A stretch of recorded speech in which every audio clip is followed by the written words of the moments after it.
Iminyaka emithathu umasipala wesithili saseKrisani efumana uphicothoo olungancumisiyo.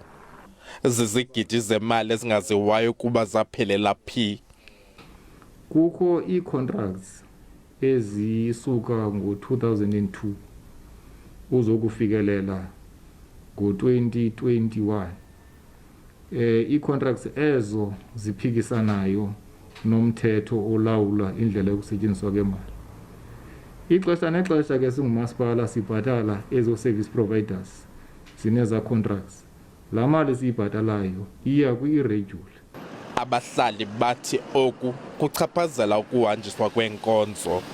Xa ujongayo iindlela zalapha zonke uhamba phezu kwe-pothole apha.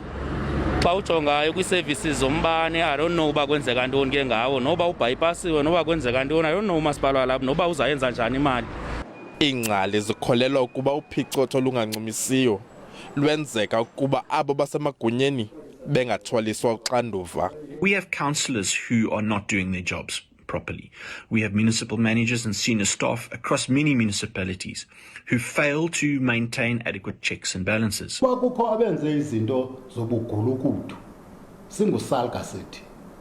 Iskopa sepalamente masenze umsebenzi waso. Ngokwengxelo kamphicothi incwadi, sisixamali esingange-26 billion yeerandi engasetyenziswanga ngendlela ngoomasipala beli kulo nyaka-mali odlulileyo. Abongile Yankisi, kwiindaba ze-SABC, ndikuKomani.